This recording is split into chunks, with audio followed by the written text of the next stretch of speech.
La lâcheté de la France vis-à-vis de certains pays arabes était insupportable. Elle est devenue insoutenable après l'attaque sanglante du Hamas contre Israël, et voilà quelques jours. Il faut se pencher sur le cas algérien, qui est un ancien soutien de la cause palestinienne et du Hamas depuis très longtemps.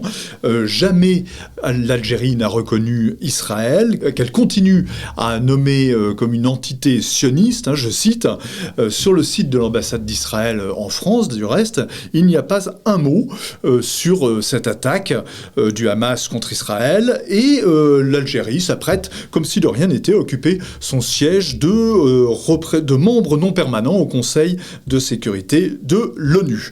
Alors, pas un mot non plus, évidemment, sur ce partenaire de la part du gouvernement français dans cette affaire.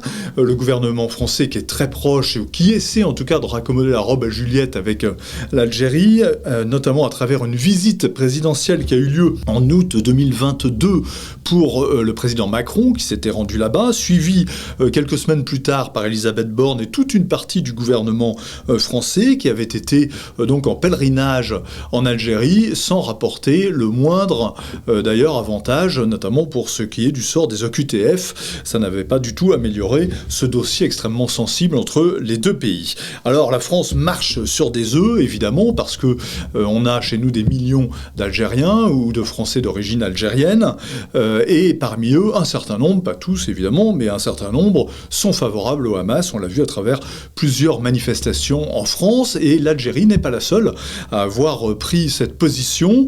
La Tunisie, le Liban, le Qatar, Oman, la Syrie, l'Iran, le Yémen, tous ces pays ont pris immédiatement position en faveur du Hamas dans cette boucherie affreuse d'Israël. Alors, on a importé, on le voit bien, en France, le conflit israélo-palestinien, dans son acception la plus terrible, la plus dure. L'atmosphère est inflammable. Il parle de la France, et qui parle, eh bien, c'est Elie Korchia, le président du consistoire israélite de France. Les forces de l'ordre, on le sait, dans notre pays, sont sur les dents.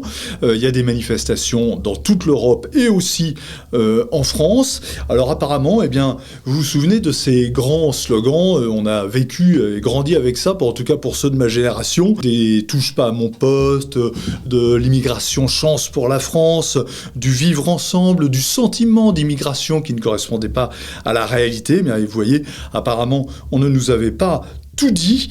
La France paraît aujourd'hui carrément prise au piège.